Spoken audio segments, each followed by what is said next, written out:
नमस्कार दोस्तों, मेरे इस चैनल पर स्वागत है। दोस्तों, नए हो तो चैनल सब्सक्राइब कर लें, क्योंकि इस चैनल पर मैं आपको अध्यात्म का सही रूप ला के, कबीर दर्शन का सही रूप ला के आपके आत्मा का विकास करना है, आपको जीवन को सफल करना है।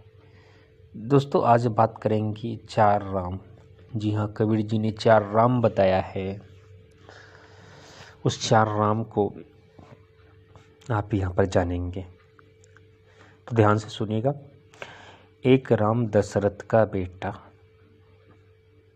एक राम दशरथ का बेटा, एक राम जो घट में बैठा, एक राम जो घट में बैठा, एक राम का जगत पसारा, एक राम का जगत पसारा, और एक राम जो जगत से न्यारा, एक राम जो जगत से न्यारा।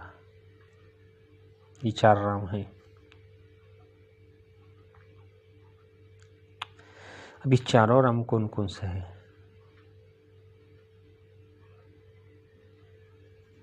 ये 4 राम कौन सा है?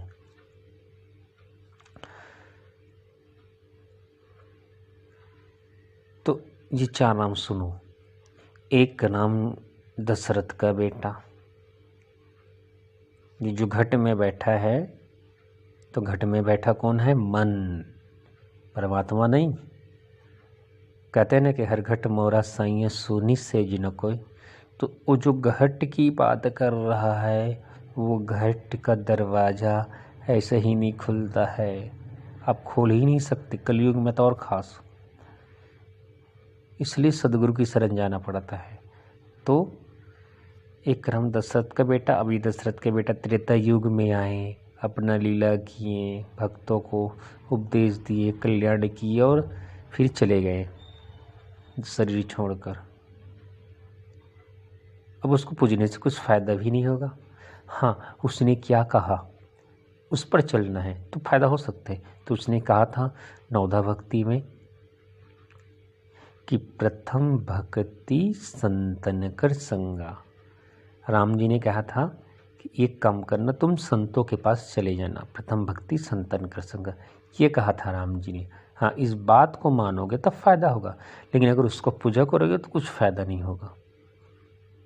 दूसरा, एक राम जो घट में बैठा, ये जो घट में बैठा है वो मन।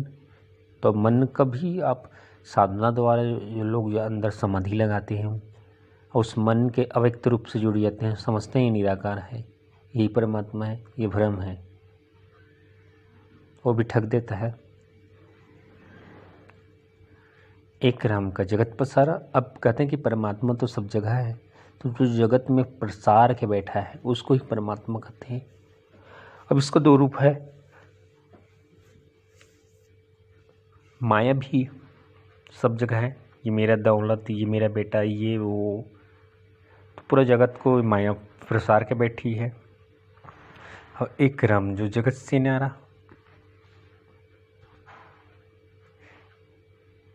अब ये जगत से न्यारा कौन है? यही हमको जानना है। तो ये जगत से न्यारा है, उस राम को कोई नहीं जान सकता, और दुर्लभ है, वो जानने में आता ही नहीं है।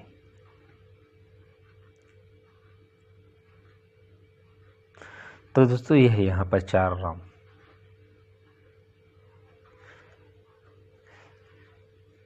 तो हमको किसको पूजा करनी है? मैंने कहा कि जो दशरथ का बेटा है उसके बात में चलो, उनको पूजने से कुछ फ़ायदा नहीं होगा, लेकिन हाँ, उसकी वचन को में चलोगे तो फ़ायदा हो सकता है। उसने क्या कहा? संतों की शरण जाओ,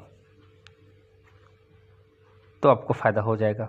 लेकिन जो दूसरा नाम है घट में बैठा, उसका भी पूजा करने से तनिक लाभ नहीं होगा। तीसरा नाम है जो जगत पसारा, वो तो माया ही है। और जो चौथा राम है जगत से न्यारा, उसको आप जान ही नहीं सकते, क्योंकि वो जानने में आ ही नहीं सकता, तुम्हारा बुद्धि वहाँ पहुँच नहीं सकता। साधना भी तुम करोगे तो बिल्ले ही कोई पहुँचा है वहाँ, ये कठिन है इसका मार्ग। तो ये है 4 रंग। तो दोस्तों कैसा लगा वीडियो कमेंट्स में ज़रूर बताइएगा।